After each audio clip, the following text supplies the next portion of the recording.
চনৰ পৰা ময়ো 2015 চনৰ পৰা নাকি 15 চনৰ পৰা মানে UPPLত আছিলোঁ। সেই দিনৰ পৰাই আমি চালোঁ দলে কেনেকুৱা কাম কৰিছে কৰা নাই সেইখিনি আমি চাই পেলাই আজি সিদ্ধান্ত এটা লৈছোঁ যেহেতু UPPL দলে একো কাম কৰিবই পৰা নাই তেতিয়াহ'লে সেই দলত চৰকাৰ থাকিলেও আমি থাকি কোনো লাভ নাই। আমি চৰকাৰ অনাৰ আগতে ৰাইজৰ আগত আমিও মানে বহু কথা কৈছিলোঁ যে কনভিন্স কৰাইছিলোঁ ৰাইজক মানে পৰিৱৰ্তন হ'ব এইবাৰ। হাগ্ৰামা ছাৰৰ নেতৃত্বত যিখিনি চৰকাৰ চলি গ'ল 15 বছৰ তাতকৈ বেছি ভাল হ'ব বুলি আমিও কৈছিলোঁ। কিন্তু আজি দেখা পালোঁ মানে গাঁৱে ভূঞে যিখিনি পৰিৱৰ্তন কৰিব লাগিছিল কাম কৰিব লাগিছিল আজিলৈকে এটাও কৰা নহ'ল। মানে আমি দেখিছোঁ যে চিফ MCLA সকলে মানে যেনেধৰণে কাম কৰিব লাগিছিল কৰিব পৰা নাই। ক'ৰবাত এটা দুটা কৰিছে, ক'ৰবাত এটা দুটা কাম কৰিছে। তেওঁলোকে আমি জানাত তেওঁলোকে দলৰ নামত পাৰ্চেণ্ট লোৱা বুলি কৈছে। 16%, 18%লৈকে মানে পাৰ্চেণ্ট লৈ তেওঁলোকে ঠিকাদাৰবিলাকক কাম দিছে। এনেকৈ আমি দেখিছোঁ। 16-18% যদি পাৰ্চেণ্ট লয় তেতিয়াহ'লে আমাৰ ৰাইজৰ কি ডেভেলপ হ'ব, কি উন্নতি হ'ব। সেইকাৰণে আমি দেখাত আগৰ যে আমাৰ হাগ্ৰামা ছাৰৰ দিনত হাগ্ৰামা ছাৰৰ চৰকাৰৰ দিনত যিখিনি কাম দেখিছিলোঁ উন্নতি দেখিছিলোঁ আজি 3 বছৰ উকলি গ'ল মানে প্ৰমোদ বড়োৰ চৰকাৰ। তেওঁৰ দিনত আমি এনেকৈ দেখা নাপালোঁ। তেওঁলোকে এতিয়া কয় আমি কৰি আছোঁ 3 বছৰহে গ'ল, আমাৰতো হাতত আৰু সময় আছে 2 বছৰ। সেই 2 বছৰত আমি যিখিনি কথা দিছিলোঁ ৰাইজক সেইখিনি আমি সম্পূৰ্ণ ৰাইজৰ আগত কাম কৰি দেখুৱাই যাম এনেকৈ কয়, মুখেদি ডাঙৰ ডাঙৰ কয়। কিন্তু তেওঁলোকে কোনো পৰ্যায়ে 2 বছৰত কাম কৰিব নোৱাৰে। কেনেকৈ পাৰিব? সময় 2 বছৰ আছে নেকি? এতিয়া লোকসভাৰ নিৰ্বাচন আহি আছে, এপ্ৰিলত হ'বই। তেতিয়া তাতেতো কোড অফ কণ্ডাক্ট লাগিব। তাতেতো মোটামুটি 1-1.5 বছৰ গুচি যাব। তেতিয়াহ'লে তেওঁলোকৰ হাতত কেনেকৈ 2 বছৰ থাকিল? আৰু ইপিনে BTD নিৰ্বাচন আহি আছে, তাতেও কোড অফ কণ্ডাক্ট লাগিব। তেতিয়া তেওঁলোকৰ হাতত কিমান থাকিব?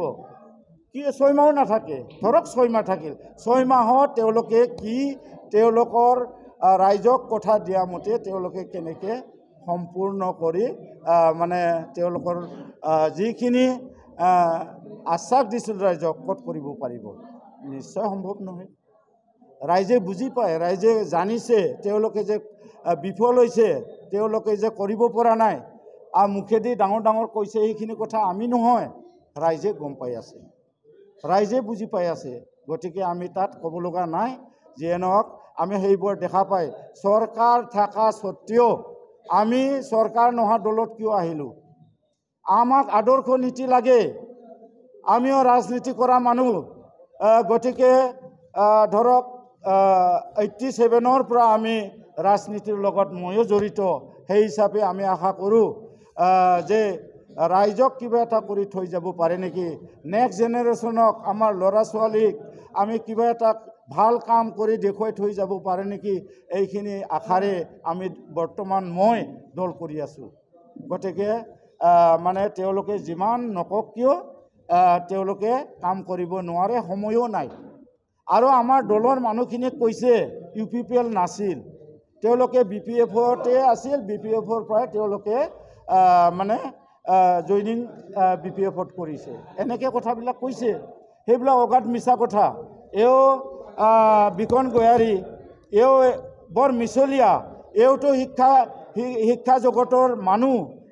শিক্ষা জগতৰ মানুহে যদি এনেকৈ মিছা কথা ক'ব পাৰে তেতিয়াহ'লে দেশখন কেনেকৈ চলিব?